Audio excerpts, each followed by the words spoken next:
दिल टूट गया बहुत ही कॉमन सा फ्रेज़ है जो बहुत ज़्यादा सुनने को मिलता है। अलग अलग लोगों के अलग अलग रीजंस हो सकते हैं दिल टूटने के। कभी कभी ऐसा भी होता है कि किसी एक बंदे के मल्टीपल रीजंस भी हो सकते हैं दिल टूटने के। अच्छी जॉब नहीं मिली, दिल टूट गया। एग्ज़ाम्स में अच्छे मार्क्स नहीं लेकर आए, दिल टूट गया। इंटरव्यू में फेल हो गए, दिल टूट गया। किसी ने इंसल्ट कर दी, दिल टूट गया। और सबसे ज़्यादा कॉमनली बताया जाने वाला रीज़न दिल टूटने का आशिकी में नाकामी है, यानी प्यार में ठुकराया जाना।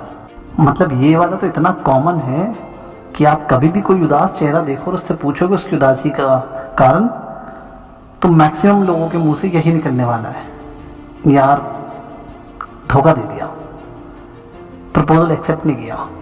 तो अब अगर हम मोटा मोटा कैटेगराइज करें दिल टूटने के कारणों को, तो हम दो कैटेगरी बना सकते हैं इसकी, एक नाकामी और दूसरा धोखा। नाकामी यानी किसी चीज़ को हासिल करने में हम नाकाम हो गए, या धोखा यानी किसी हमारे बहुत ही करीबी ने हमें धोखा दे दिया किसी भी रिलेशनशिप में। अब दिल टूटने के बाद होता क्या है, बॉलीवुड की माने तो दिल टूटने के बाद आवाज़ नहीं होती, मतलब दिल टूटने की आवाज़ नहीं होती, पर जो इसका दर्द होता है वो बहुत देर तक होता है और बहुत ज़्यादा होता है। इसके बहुत तरह के प्रभाव हो सकते हैं। बंदा अलगाव में जा सकता है, किसी बीमारी का शिकार हो सकता है। इसके कई भयंकर प्रभाव हो सकते हैं, जिनमें सबसे भयंकर मुझे पर्सनली लगता है जब बंदा सुसाइड जैसा बड़ा कदम उठा लेता है। सोच कर देखिए, 10th क्लास का स्टूडेंट जिसके मार्क्स अच्छे नहीं आ पाए या वो फेल हो गया और उसने सुसाइड जैसा बड़ा कदम उठा लिया, तो उसके परिवार के ऊपर क्या बीतेगी। मतलब 10th क्लास का स्टूडेंट, 15-16 साल का बच्चा जिसने सुसाइड कर लिया, उसका परिवार क्या सोचेगा, किस तरह के मेंटल ट्रॉमा से गुजरेगा उसका परिवार। क्या दिल टूटने के एक्चुअल रीजंस, सही वजह यही है, मार्क्स ना आना या प्रपोजल एक्सेप्ट ना होना, धोखा दे देना, क्या इन्हीं कारणों से दिल टूटता है? एक बहुत बड़े विद्वान ने कहा है कि लोग या हालात हमें तकलीफ नहीं देते, तकलीफ यानी दिल नहीं तोड़ते, बल्कि लोगों से और हालातों से लगाई हुई हमारी उम्मीदें हमारा दिल तोड़ती हैं।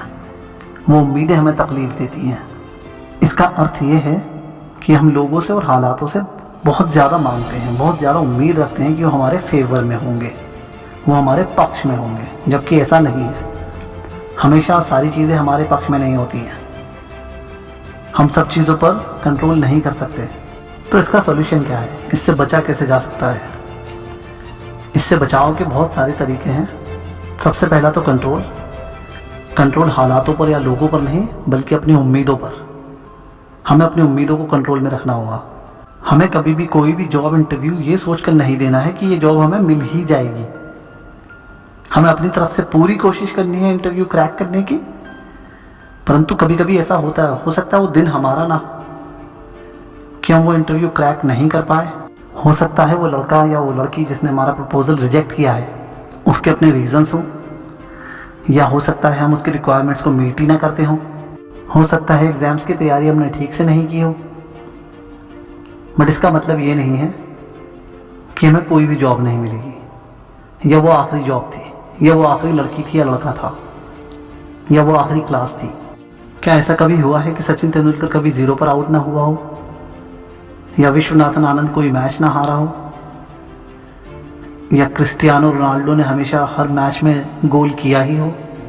हर बार हम सही नहीं हो सकते, हर बार हमारे डिसीजन सही नहीं हो सकते, परंतु हर बार हर मैच में ये लोग अपनी कमियों को सुधार कर आगे आए और चमकते गए। एक और एग्जांपल देता हूँ।